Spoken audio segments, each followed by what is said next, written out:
வணக்கம் சார். நான் இன்றைக்கு 16வது விளங்கப்படுத்த போகின்றேன். 1, 2, 3 ஆகிய இலக்கங்களை பயன்படுத்தி மூவிலக்கங்கள் 2 ஆக்கப்பட்டன. அவ்வெண்களின் முதல் இலக்கத்தை 3ஆம் இலக்கத்திலிருந்து கழித்தால் நடு இலக்கம் கிடைக்கும். அவ்விரு மூவிலக்க எண்களையும் எழுதுக.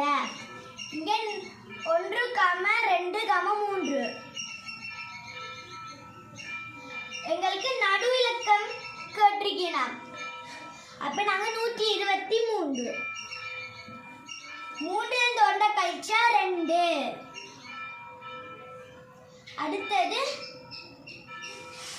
213. 3 2 கழித்தால் 1.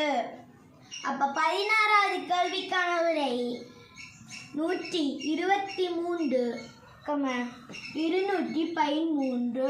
நன்றி.